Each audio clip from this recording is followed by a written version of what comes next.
I'm going to send this next activity in an email. I drew this flower. You're going to cut along these lines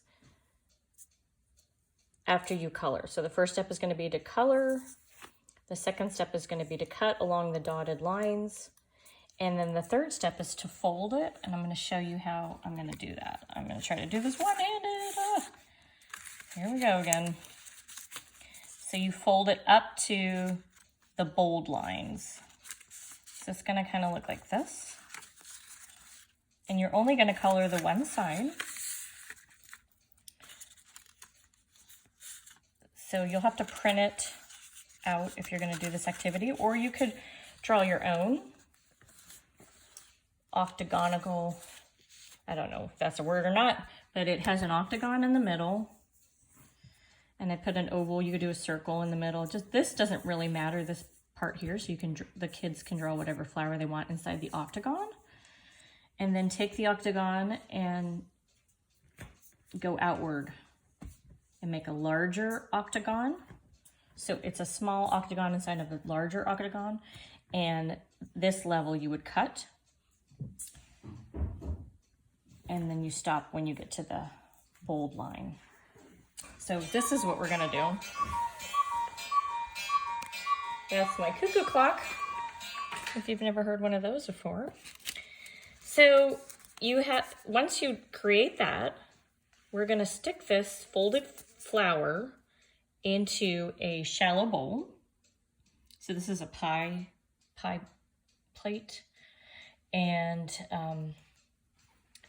we're gonna stick it inside and we're gonna watch what happens. Okay, let's see what happens. I hope this works. I've never done this experiment before. So stick it right on the surface. Oh, look at that. Do you see? I think it's too close to the edge. I've got to move it out for the rest to unfold, I think. Let's see. Slowly opening. Look at that. So cool. Now I think this one, the petals got too wet for them to move because I stuck it in too hard. So if you stick it in too hard, I think it's not going to open the way it needs to. So do it gently when you place it in the water. And did you see how it opened up though? That was so cool. So it might be fun to make a bunch of these and see how each one does.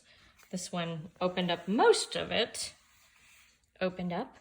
And the reason that happens is because plants are, paper is made out of plants.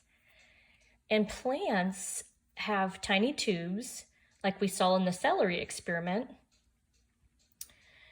And those tubes, I'm trying to remember what those tubes are called.